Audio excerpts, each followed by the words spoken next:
You know Joe Biden. You served with him on the Foreign Relations Committee for many years. You traveled all over the world with him. What kind of a guy is he? My response is always the same. He's one of the few people who has spent most of his life at the center of power in Washington, D.C., and still has his soul. That's Joe Biden. Ladies and gentlemen, Vice President of the United States, Joe Biden.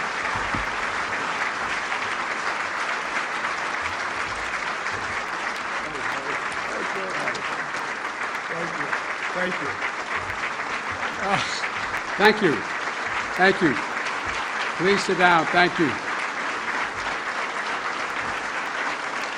Thank you very much. You're very gracious.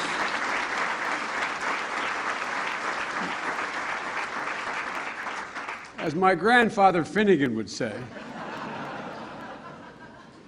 if there's one audience in the entire world that would know that hardly anything Chuck said about me was true, it's all of you.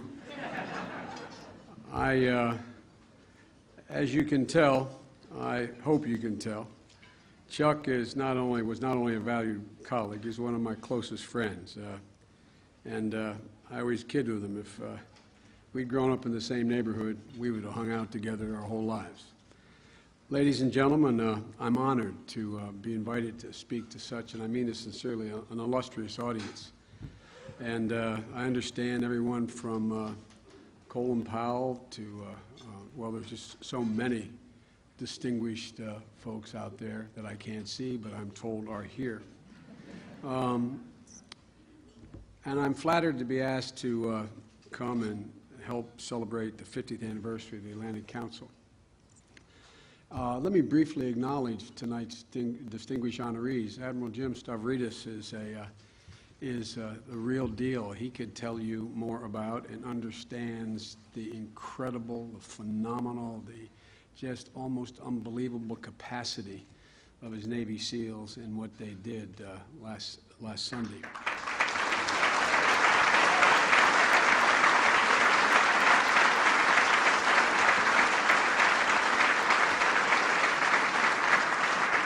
Placido Domingo is probably the only man who could appropriately sing their praises.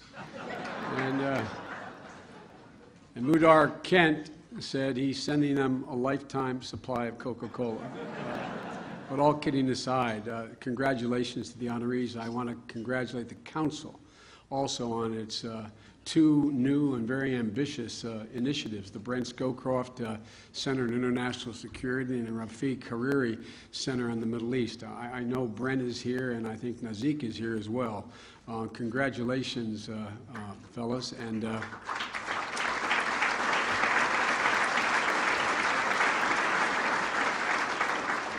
Nazik, on a personal note, give your family my best. Your mother was so incredibly gracious to me in Beirut, and your family was so open in hosting me several years ago in a time of great sorrow in your family, and I just wish everyone well.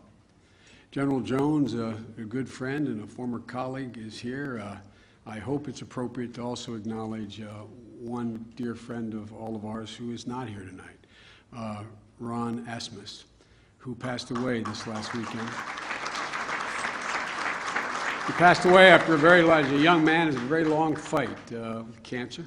As everyone knows here, Ron made extraordinary contributions to the transatlantic relationship, and he will be sorely missed. Folks, I'd be remiss also if I didn't say an extra word about the incredible events, extraordinary events of this past Sunday. As Vice President of the United States, as an American, I was in absolute awe of the capacity and dedication of the entire team, both the intelligence community, the CIA, the SEALs. It just was extraordinary. And what was even more extraordinary was, and I'm sure former administration officials will appreciate this more than anyone, there was such an absolute overwhelming desire to accomplish this mission that although for over several months we were in the process of planning it, and there were as many as 16 members of Congress who were briefed on it, Not a single solitary thing leaked. I find that absolutely amazing.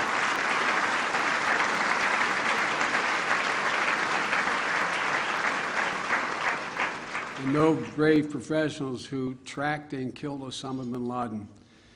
It was just it's actually breathtaking. It was a staggering undertaking, and there was no one else, I believe, other than an American group of military warriors who could do it. And the world is a safer place today, not only for the American people, but for all people. I was pleased. I was pleased, and I must tell you, a little bit surprised, but pleased by the reactions that have poured in over all corners of the globe, from all peoples, from the region and from every corner of the globe. At the same time, our thoughts and prayers remain with the innocent victims of terror and their loved ones, both here and abroad, because we know that this triumph, this triumph is continuing nonetheless. A continued struggle they all have, missing their loved ones who were taken out by this. And the pain still exists. And in a bizarre way, it brings a lot of it back to the surface. So they remain in our thoughts and our prayers. But I think one clear message has gone out to the world. There's no place to hide. No place you can hide.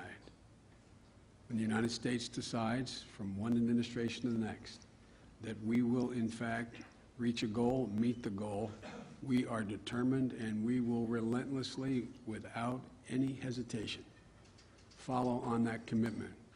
Democrat, Republican, it doesn't matter.